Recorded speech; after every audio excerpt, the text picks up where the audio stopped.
Hello, and welcome to today's episode of A Slice of Medieval. It's Derek and I today talking about one of my favourite subjects, Magna Carta. Actually, the life of Magna Carta, we decided to call the episode. I suppose the first question is, what is Magna Carta and how did it come about? It's actually only got called Magna Carta 2 years after it was issued. When the Forest Charter came out, it was originally known as the Charter of Liberties. But in 1217, they issued the Forest Charter, which was a bit smaller. So they called the Charter of Liberties the Magna Carta, the Great Charter. Don't know why they had to change Charter of Liberties, because they had a Charter of the Forest. But somebody thought it a good idea, I suppose. Well, the funny thing is, it wasn't the first Charter of Liberties, was it? They'd had one. Henry I had issued a Charter of Liberties when he came to the throne. Yes. And then Stephen had issued one. Yeah. And Henry II, I think, had done one when he came to the throne. Yeah, it was a tradition in their coronations to issue a Charter of Liberties, just guaranteeing certain liberties for the people of England. Yeah, but spoiler alert, John didn't. No. But the Magna Carta is actually loosely based on the Henry I Charter of Liberties. It was Stephen Langton, the Archbishop of Canterbury in the time of King John, who pointed out to the barons that there was this original Henry I Charter, which set out what the king would do for the barons and what the barons should do for the king. It's like a contract. Yeah. Between the barons and the king, and you provide certain things and we provide certain things, and that's how the world gets along nicely. They'd gone a little bit wayward, not just King John though. Henry II and Richard I had also gone their own way as far as dealing with barons and things was concerned. Yeah, I mean, you can't imagine that someone with the personality of Henry II would be cowed by his barons, particularly. But he was politically astute enough to try and ensure that if he did get around them a bit, then he did it cleverly. Yes, I think he was a little bit more astute at that than John. But he also had a bigger empire to rule, so he wasn't as hands-on in England as John would be. And neither was Richard I, who famously only spent 6 months in England and apparently just milked it dry for money, which is funny because when John came to the throne in 1199, the coffers were quite full, actually. It was only when, after losing first Normandy and then Aquitaine, that John started taxing heavily in England because he had to make up the income that he'd lost in France. But I mean, the barons were kind of aware of their, rights in inverted commas. In a general way, they were aware that there needed to be some kind of clarification of feudal obligations. I mean, it's really about feudal law, isn't it, initially? Yeah. And there are all sorts of other things included in it, but fundamentally it's about, as you said, that kind of contract between the king and the barons, and what does that actually mean? What does it commit them to, more importantly? Yeah, and I think and with John, you even get in 1201, some of the nobles are refusing to cross the channel to fight until he promises to uphold their so-called rights. Yeah. I think the thing is, it comes from the fact that we do have these two running law systems in England, and we've had them forever, which is you have statute law, but you also have common law. Yeah. And you have laws that weren't actually written in statutes until you had something like Magna Carta, which encased them in statute law. Before that, it was just common practice, and it was just the law of the land. Well, yeah, and before the genuine advent of Parliament, there weren't really any statutes anyway. It was all a mass of common law. Yeah. With lots of conflicting things in it as well. So all of this the whole Magna Carta thing, whatever it becomes, arises out of not so much people's freedoms, but out of the baron's relationship with the king. Would that be fair, do you think? Yeah, and their grievances against John as well, because believe it or not, Magna Carta, when it was issued in 1215, it was technically a peace treaty. It was an agreement between king and barons to guarantee peace in England so that they wouldn't resort to civil war. Yeah, and some of the barons were spoiling for a fight, weren't they? I mean, this was a compromise, really. They were really spoiling for a fight. And when you look at some of the clauses, especially what we'll come into later, the clause 61, the security clause, which severely limits the powers of the king, they knew that John wouldn't be happy with that. So you've got the barons are kind of divided, therefore, aren't they? As with any group, you've got the extremists and the moderates. You've got those who are prepared to negotiate, to do a deal, to get more or less what they want, and that would include, say, Archbishop Stephen Langton and William Marshall. They're kind of the negotiators, aren't they? But there's a whole load of others who they're not really interested in negotiating at all. No, they want to push for war, and they're led by a quite minor baron as well, Robert Fitzwalter, who accuses John of raping his daughter, who just happens to be one of the candidates for Maid Marian in the Robin Hood legends. That's right, yeah. And his, I can't remember if it's his brother-in-law, Eustace de Vesci, who owns Alnwick Castle at this time. They're the two leading protagonists against John. But there's all local ones, like Fitzwalter was in Norfolk, I think it was, or Essex. Eustace de Vesci was up at Alnwick in Northumberland. There was Gilbert de Gant in Lincolnshire. Although they were on the national stage saying we want better conditions for everybody, they all had personal aims. Like Gilbert de Gant wanted to be, his granddad, I think it was, had been Earl of Lincoln, so he wanted the earldom of Lincoln. You've got all these barons who they want John to do certain things, but for the country, but they also want him to do things. A lot of them are personal aims for themselves, you know, looking after their own interests as well, rather than the national interests. But isn't that always the same? I mean, even now, but certainly in medieval times, it was all about family anyway. It was all about your own interests. But I mean, in any conflict, it seems to me that there are always people with an axe to grind. There are always people who have a personal motive for pushing for change or whatever it is they want.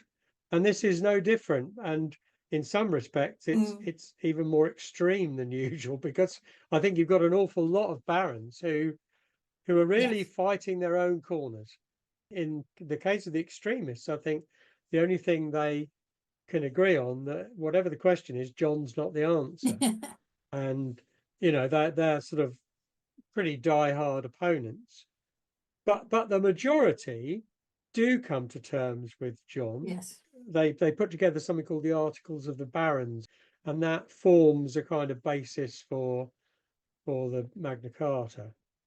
Yeah, that's the draft of Magna Carta. Yeah. And I think John refused it at first, but it's finally sealed at Runnymede on the 15th of June, 1215. The actual charter was drafted by Stephen Langton, although I'm guessing it wasn't him who actually did the writing, it was one of his monks. Some lowly clerk.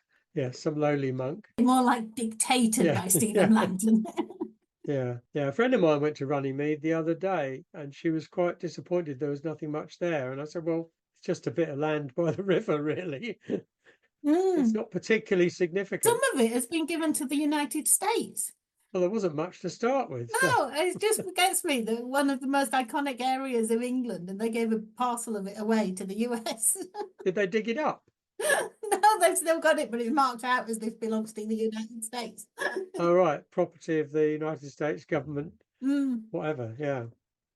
So that's how it all comes about. Yeah, 13 copies were made, sent to the major cities of England, and 4 survive. One is in Lincoln Castle, but is owned actually by Lincoln Cathedral. Are those four of the original copies Yeah, made? they're the only 4 surviving original copies, which is a great oxymoron.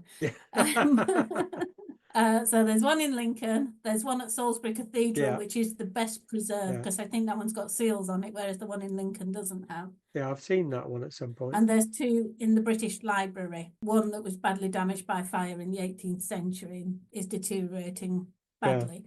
But the other one is usually on display in the British Library. Okay, so we've said that this arises out of the barons need to nail down what their rights are, what their obligations are, and so on, as far as the king's concerned. Does it deal with anybody else apart from the barons, do you think? I mean, what about women, for example? They're usually really high on the list in medieval circles, aren't they? They're always high on my list. I Yes. wrote a book about it. But yeah, of the 63 clauses, only 8 mention women. I'm surprised there's as many as that. There are only 3 women who can actually be identified in Magna Carta, but none of them are identified by name. One is the Queen, Isabella of Angoulême. She's named in the beginning of the Charter, in the introduction. And the other 2 are princesses of Scotland, Margaret and Isabella, who had been held as hostages in England since 1209, I think it was, in the Treaty of Norham. And John had promised. Because that's the way John rolled. He promised to find them husbands. Technically, he'd sort of provisionally promised that they would marry his sons, Henry and Richard. But, I mean, they were teenagers at the time they were taken hostage, so they were a lot older than John's sons. Henry was only born in 1207, so I'm not sure either of them would have been very happy about having to wait a few years for husbands to first be born and then grow up. Yeah. But yeah, they're the 3 women who can actually be identified in Magna Carta. But most of the clauses that involve the women are about inheritance and the protection of inheritances for the next generation. So even when he says a widow couldn't be forced to remarry, that's in order so that she doesn't remarry some gold digger who will then sell off her lands and leave nothing for her first husband's son and heir. Yeah. One that is good is widows were guaranteed their marriage portion within 40 days of their husband's death and could stay in their husband's house until the marriage portion was settled, which I thought was very kind of them. Generous to a fault. Yeah, exactly. Because we have to remember that in those days, widows were not necessarily the mothers of the next heir. No. Because female mortality, especially during childbirth, was quite high. So this would be the stepmother for most sons and heirs. So having the stepmother in the house for 40 days and then being able to find her another house, I suppose you can sort of understand it. Yeah, I mean, you mentioned inheritance, and again, we've said it countless times, land is what it's all about. It is. And for the barons, the right to inherit land, the right to transfer ownership of land to their own children and so on, ad nauseam, that was one of the main things that they were bothered about, really. Yeah, it was. In some of the articles, it's about the king not being able to take land without actually going through due process of law and things like that. You know, he can't just confiscate land from people. Yeah, if anybody's confused about this, we're talking about feudal law. And the whole idea of the feudal system is that essentially all the land is the king's. Yes. In theory. And therefore, in theory, if the king said, right, I'm going to take all the land of England back, obviously that wouldn't be terribly popular. But in theory, there's nothing much to stop him taking someone's land back. So that's why the barons are so keen to nail down specifically when that might happen and when it can't happen. And that's sort of fundamental to their rights. Yeah, and the protection of widows, there were instances where he forced widows to exchange their lucrative lands for less money-earning lands so that he could have the more lucrative ones. And the idea was to protect people from these injustices. Yeah, and the king throwing his weight about. for a country with a personal monarchy, as England was, it's an absolutely fundamental part of the structure of society Yes. that there are these checks and balances to Mm. actually make it work. Because if there was no trust at all between king and barons, the system just wouldn't work. Yeah. It just would collapse. I mean, the thing is, in those days, a lot of it was based on oaths. When a king came to the throne, the barons swore an oath to the king to provide military service, to provide justice. They were his instruments in as much as he was also their instrument in providing good government and protection. Yeah. So it was supposed to be a mutual arrangement. And if either side broke this mutual arrangement, then civilization would break down. Well, yeah, I mean, it was, as I said, it was fundamental to the structure of society, basically, and how things work. So we've got the Magna Carta in 1215, and you mentioned earlier a security clause, the dreaded Clause 61.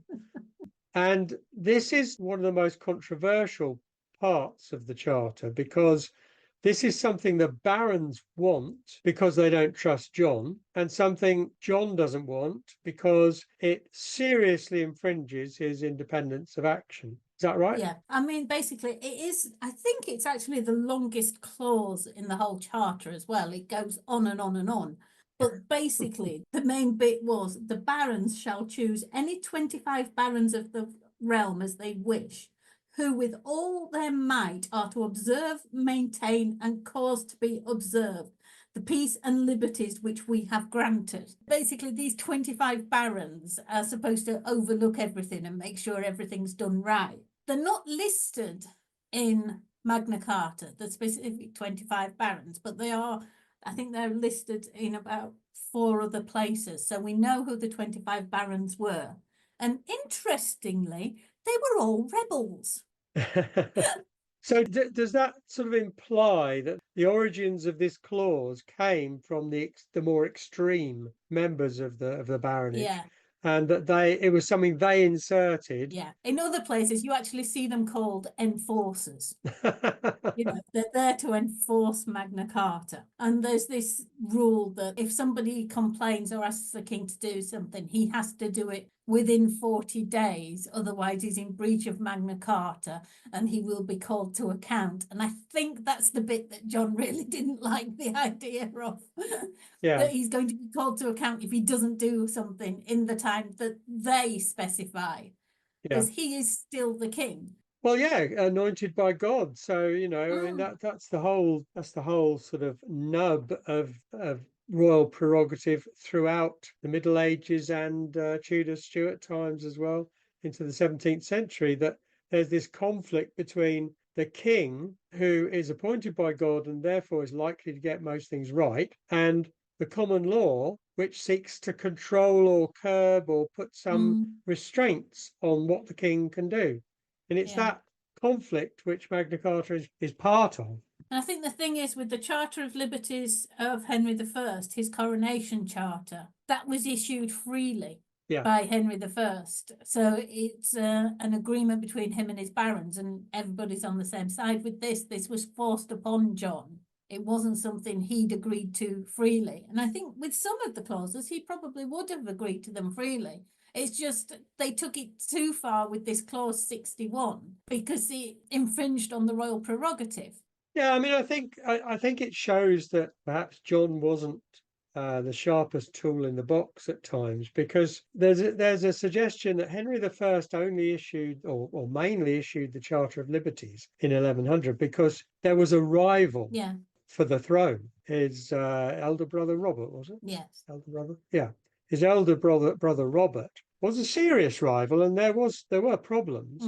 So there's a suggestion that perhaps by issuing the Charter of Liberties on his accession, he kind of bought off the barons a little bit and said, look, you know, stick with me. And I think he was also harking back to the Anglo-Saxon because although he was a Norman, he was the nearest the Anglo-Saxons would get to a king. And there was these rumours at the time that the Charter of Liberties is setting up the laws that had been in place before the conquest. Yeah. And Henry, of course, the first was the first king to be born in England since the conquest. He was born in Selby in Yorkshire. He was married to an Anglo-Saxon, a Scottish princess. You know, his wife was descended from Alfred the Great. And he called his son William the Atheling. You know, he used the Anglo-Saxon title. It's very canny, wasn't it? Yeah, so everything was harking back to the high days of Edward the Confessor and rose-coloured glasses thing, suggesting everything was so great under the Anglo-Saxons. So we're showing continuity from the Anglo-Saxon monarchy to the Norman monarchy. It was a great piece of propaganda. Yeah, absolutely. Okay, so John agrees to the charter in 1215. How effective was that 1215 charter? Well, as a peace treaty, not very. Yes, he agreed to it to try to avoid a war with the barons because he didn't think he could win, but then he ended up having a war with the barons. Yeah, well, I don't think the barons actually expected him to agree to the treaty. I think that because they wanted war as well, they probably hoped that he'd stand at Runnymede and go, I am not signing this. And then they could go, right, this is war. But he signed it, sealed it. Yeah. And then it's like, what do we do now? He's agreed to it. Yeah, well, he won't hold to it, will he? And he didn't. He wrote to the Pope more or less straight away, saying something like, those nasty barons have forced me to sign this treaty and it's not fair and it's not right. And of course, in 1212, I think it was, John had done what turned out to be a politically astute move, having argued and been in conflict with the papacy for most of his reign. He turned around and offered England to the Pope. So he made England a papal fief. So he held his crown direct from the Pope, which meant that when the barons forced him to seal Magna Carta, he could go to the Pope and say, they forced me to do this. And the Pope could say, England's a papal fief. So they can't force the king to do this because the Pope has to agree to it. So the Pope could annul it straight away. I'm not sure how astute it was, though, because I think he'd been excommunicated by the Pope and an interdict had been put on England, which meant they couldn't hold church services and all the rest. And I think he was between a rock and a hard place, really. Yeah, he sort of... I don't think he had much choice. Nobody expected him to actually give England to the papacy, though, but they knew he had to do something dramatic to get the Pope back on side. He had allowed, and he'd done this rather humiliating church service at Winchester, where he'd been accepted back into the fold, into the religious fold, and Stephen Langton, who he'd been arguing with for what would have been then donkey's years, had been allowed back into England and to accept the position of Archbishop of Canterbury, which is what most of the original argument was about. Yes, yeah. But even then, you look at that, the controversy over the Archbishop of Canterbury was part of a bigger controversy, the investiture controversy that had been going on in the German and Papal states for a lot of years. So we often look at England in isolation, but things like John wanting to choose his own Archbishop of Canterbury is part of a bigger argument with the church. Yeah. Scotland had been involved in it. The Papal states, the Holy Roman Emperor was the main instigator. But it had been going on in England from Henry I's reign onwards. I mean, off and on. And you've got Henry II and Becket and all of that controversy. So this church versus state and who had the power to appoint bishops and archbishops and so on, that is a long running feud. Yeah. And this is kind of one episode in that story. Yes. And it is sort of covered in the charter, isn't it? It is, yeah. It's clause 1, isn't it? That allows the church all its privileges and promises that the crown won't interfere with the church privileges, with the church's privileges. So no wonder the Pope's interested in what's going on, because that's, it is clearly an important issue. And interestingly, that is one of the 4 clauses that are still on the statute books today. Yes, it is. Yeah, yeah. The fact that it was clause 1 suggested it was important to, for example, Stephen Langton, Yes. who, as you say, sort of framed Yeah. the whole thing. And I think the order in which clauses in an agreement are set out is often indicative of their importance to those who write it. Although it has to be said that in the actual original charter, there were no numbers. It's just one continuous list.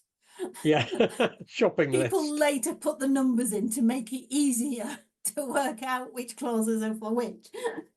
So John issued the charter. He didn't really stick to it. He enlisted the Pope's help to get rid of it. He ended up fighting his barons.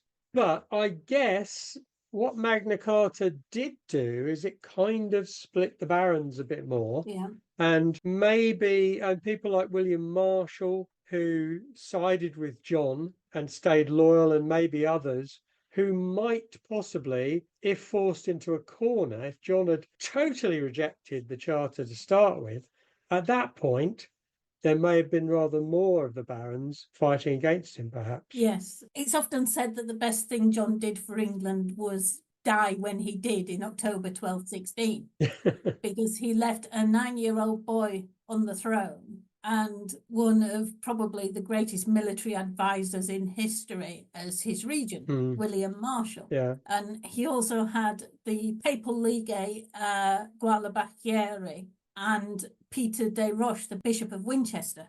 So those 3 men formed a triumvirate of advisors for Henry III. Yeah. And basically led the regency. And also there was Hubert de Burgh, who, although at the time he was caught up in a siege at Dover, so he wasn't actually able to make, but he would come into prominence later. And the significance of those 3 and their advice is what was the first thing Henry III officially did, virtually? Yeah, after his coronation, the first thing he did, or Marshall did, is reissue Magna Carta. Yeah. And I think because, like I say, John died, he'd only had 18 months of Magna Carta being issued. So it didn't have a great impact on his reign. But on Henry's reign, you see Magna Carta throughout. It was issued straight away in 1216 in the hope that the rebel barons who'd demanded Magna Carta in the first place would go, oh, they've given us what we want, so we can go back to Henry's side now and leave Prince Louis alone, leave Prince Louis sort himself out. When I say Prince Louis, the heir to the French throne had been invited by the rebel barons in 1216 to take the English throne from King John. So the barons had the support of the French Dauphin, but some of them were becoming disaffected by Louis because the land he was taking in England, he was giving to his own supporters who he'd brought with him, rather than the English barons who were supporting him. So Marshall knew that the English barons were dissatisfied with Louis and hoped that issuing Magna Carta would bring them running home. It didn't quite work out that way. A few came back to the fold, but not many. It was only after, Marshall had won the May 1217 Battle of Lincoln and then the Battle of Sandwich in the August 1217. Yeah. So it was more the sort of military supremacy of Henry III's regime rather than this carrot that had been tossed in their direction. Although the carrot was only half a carrot, really, wasn't it? Because it was a shorter version of the charter and they missed out a lot of the clauses. It focused on feudal law and inheritance again, didn't it? Yeah. There were 63 in 1215, 42 in 1216. So they'd taken out 21 clauses by 1216. And then in the 1225 issue, there would be only 39 clauses. Yeah, I think they consciously omitted things. Yeah. But they didn't forget about them completely, because in the 1217 one, they had time to look at the clauses more carefully, I think. And things like scutage was referred to. Yeah. Scutage being, if I remember rightly, the fact that you could pay money to the crown in lieu of fighting for him or sending troops or whatever to help him in his wars. Scutage was something that John had, well, not just John, but other kings had used rather too much, shall we say? Well, they would rather you pay not to fight, basically, because then they can use the money that you pay so you don't fight to employ mercenaries. Yeah. People who are trained to fight and do nothing but fight. Yeah. So they're going to be better than someone who's working in a field for 11 months of the year. I mean, obviously, we've mentioned the Forest Charter before, and the forest laws were an important issue for landowners as well. And they issued a separate Forest Charter again, didn't they? I think. Well, the Magna Carta, the Charter of the Forest, and the Treaty of Lambeth were all issued around the same time in 1217. The Treaty of Lambeth was the agreement between England and Louis, the French Dauphin, that he'd go home. And they'd pay him to go home. And they would free all the hostages who were taken in the Battle of Lincoln and the Battle of Sandwich without payment, which upset a couple of the barons themselves. Yeah, because hostage taking and ransoming hostages was a nice form of income. Yeah, well, William de Warenne, the fourth Earl Warenne, after the Battle of Sandwich, he'd actually gone around buying up hostages. Yeah, that's right. From people who'd captured these knights. He bought them so that he could claim the ransoms. And then, of course, they were all sent home without ransom, and he was out of pocket, so he wasn't very happy. No.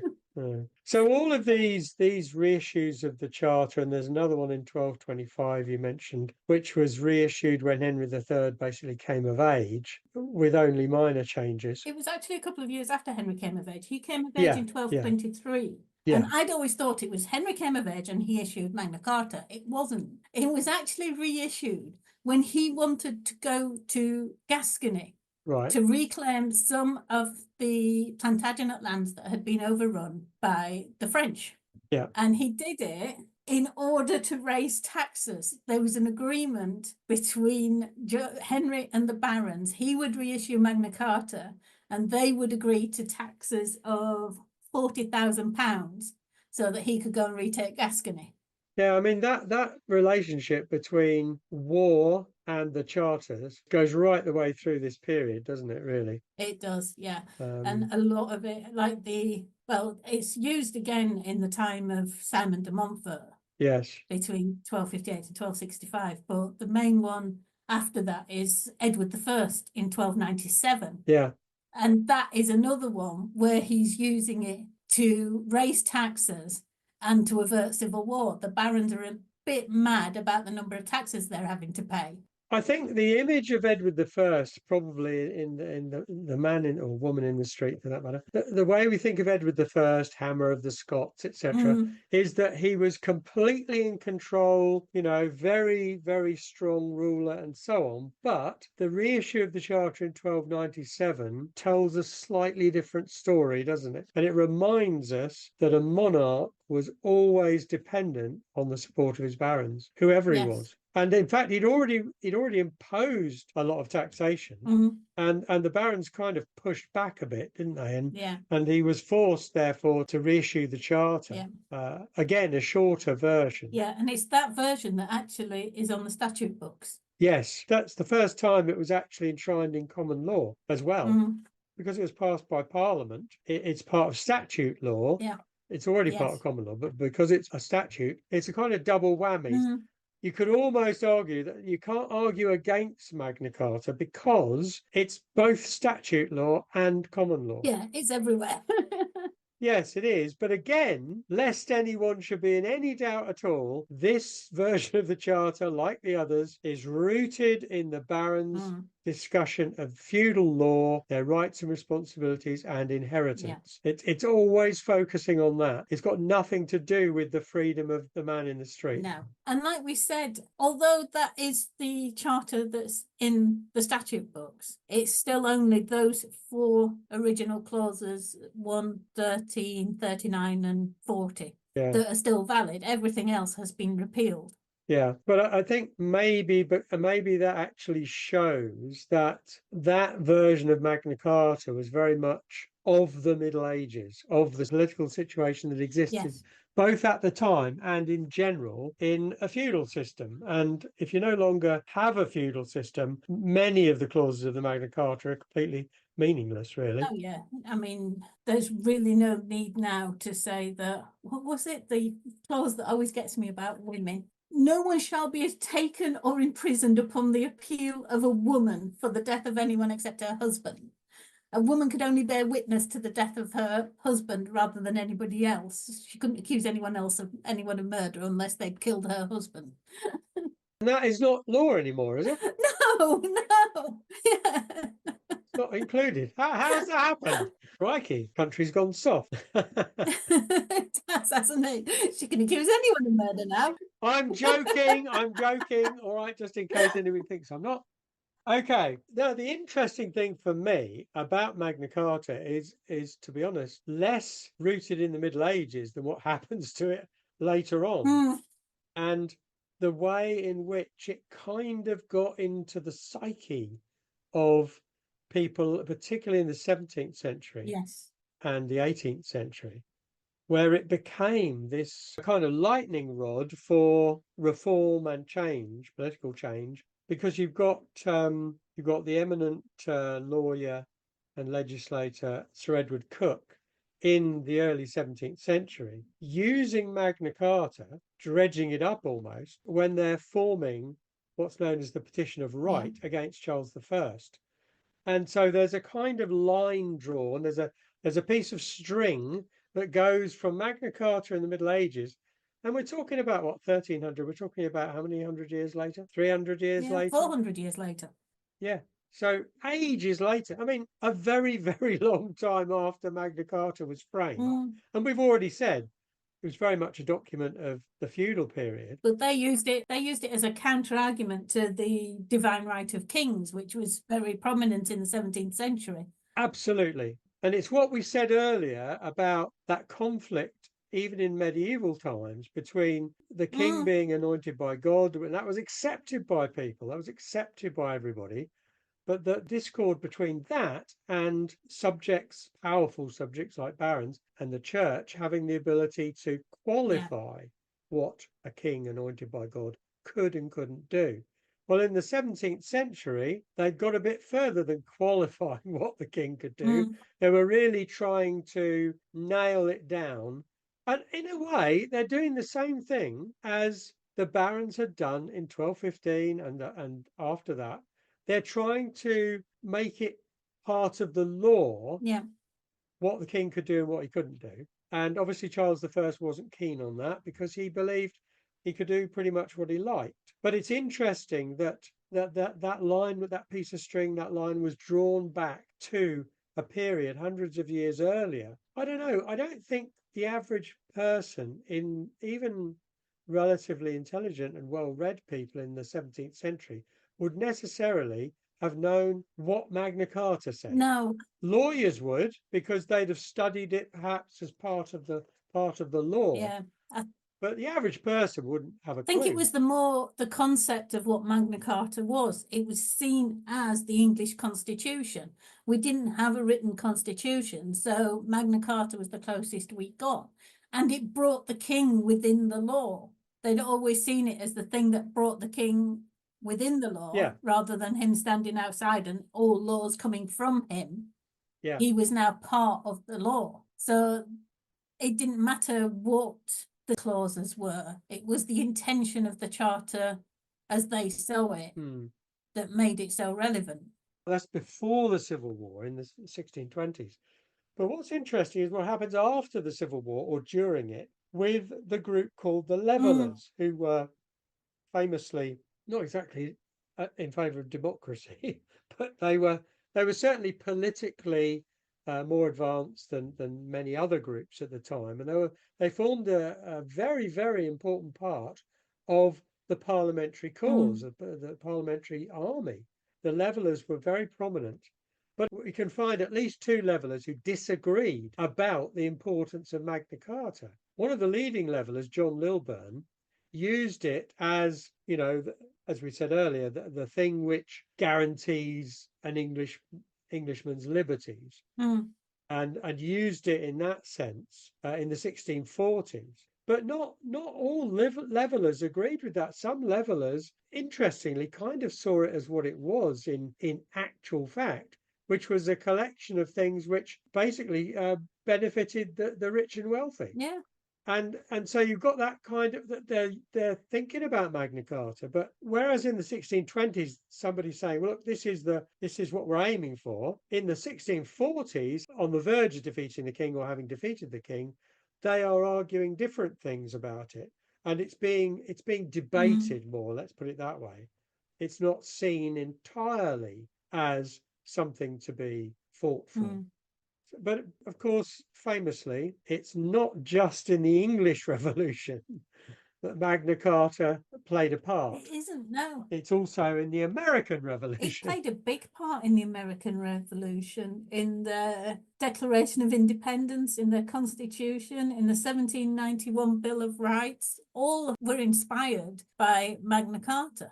Yeah, and even in the Stamp Act in 1765, which was one of the things that really incited the colonists, they referred to Magna Carta in response to the Stamp Act, that it was against Magna Carta. The longevity of Magna Carta is astonishing, even to that point, where you've got people referring to it. But again, I suspect that anybody referring to it would be legally trained, or they would at least have a good knowledge of the law. And it's the English law, of course, because they are effectively in England at that point. Yes. They're not, but physically, but they are essentially subject to English law. So whilst they might be in America, it's English law that matters. Yeah, if they're trying to fight the crown. Yeah, exactly. And when you think that they are thousands of miles away, but their laws are the laws of Great Britain, so Magna Carta is relevant to them. But like you say, how much the common man knew about the clauses. I mean, I've read it and rewritten it a number of times, and I still couldn't tell you all the clauses, what most of the clauses are about. I can tell you 39 and 40, and I still can't actually repeat it word for word, even though 40 is very short. It's to no one will we sell justice, basically. 39 is the right to trial by jury and to not be imprisoned without proof of a crime. Yeah, I mean, that for example, is obviously in any time period that has some weight, that last clause that you mentioned. But essentially, again, as we've said, ordinary people would not really have understood it. But what they could understand and what they could latch onto, both in England and in America, is that it was a document which protected their rights. Yes. That wasn't true necessarily at all, but they could latch on to that idea, and that's what kind of made it iconic, and still in a sense makes it iconic. Yeah, and it also protected them against the king's tyranny, which is what they were arguing about, the thinking about it. No taxation without representation. Yeah. That's exactly why it was reissued in 1225 and 1297.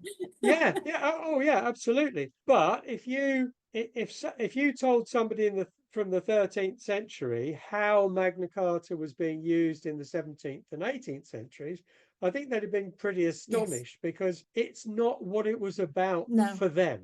It may have included those That's things. not what we meant. Yeah, exactly. That's not what it meant to them. But what I'm saying is, in the 17th century in England, the 18th century in America, it meant something different. Yes. And it doesn't matter in a way that it meant something different. It was just something they could hold up as not exactly evidence, but as an argument to justify what they wanted to do in the 17th and 18th centuries. Yeah, it's with everything, isn't it? If it endures, it will take on a new meaning and a new relevance to the people who have it in their I mean, somebody tried, I can't remember who it was, but somebody, I think it was a hairdresser or somebody, tried to use it during lockdown to claim that it was illegal to shut their shop because Magna Carta allowed for them to keep it open.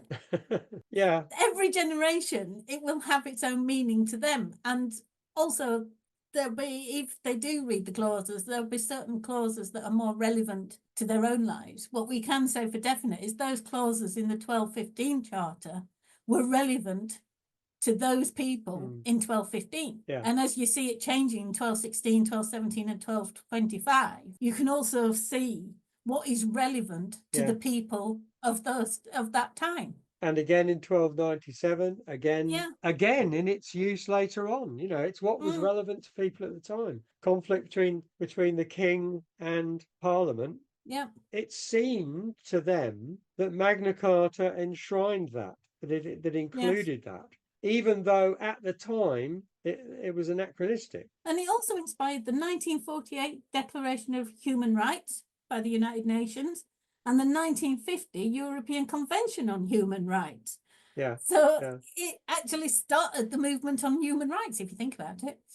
Well, it has a mystique which goes way beyond what was originally intended, doesn't it? Yes. I mean, it just it has a life of its own now and is revered as an iconic piece of legislation ultimately, or an iconic agreement which transcends what it was originally intended to do. Yeah, it's been called, what was it? The single most important legal document in history, the foundation for global constitutions, commerce and communities, the anchor for the rule of law. But only because of the 17th and 18th centuries. If it hadn't been for its use in the 17th century, I don't think it would have come alive in the 18th century. And if it hadn't been used in the 17th century, we wouldn't probably remember much about it today at all. It's not because of its significance in the Middle Ages, it's because of its significance in the 17th and 18th centuries. That's why we remember it. That's why it was part of the things you've just mentioned. So, yeah, a very long-lived piece of negotiation. A peace treaty that didn't work, but has survived. Failed peace treaty, if we're being harsh. Yeah, it's symbolic though, isn't it? Symbolic. It is incredibly symbolic, and I actually went to see it. I went to Lincoln on Friday and saw it in Lincoln Castle. You look at it and it's like just this piece of parchment with this very small writing on it. You can't read it. Well, I can't anyway, I don't read Latin. But even if I did, I think I'd struggle. But you look at it and it's like, yes, it is iconic. And imagining all the people who've been inspired by it since the 17th century, and how many people, not just in England, it's one of those things that goes beyond, you know, it is an English charter, but it goes way beyond that to the US, the UN, Europe, and umpteen countries who used it as the inspiration for their constitutions. Yeah, because it's not actually anymore about kings. Yes. It's about no government being above the law. So it's used in a much more symbolic, general sense than it ever was intended. Yeah, exactly. Yeah, amazing thing, Magna Carta. Do join us next time when we're having a revisit from the wonderful Anne O'Brien, looking into Joan, the wife of Roger Mortimer, Earl of March, and the man who helped to depose Edward II. I've been Sharon Bennett Connolly. And I'm Derek Birks. Thanks for listening. Feel free to give us a like or even better, a review if you've enjoyed the podcast. And you can also subscribe to avoid missing one. So thanks again. Talk to you again soon.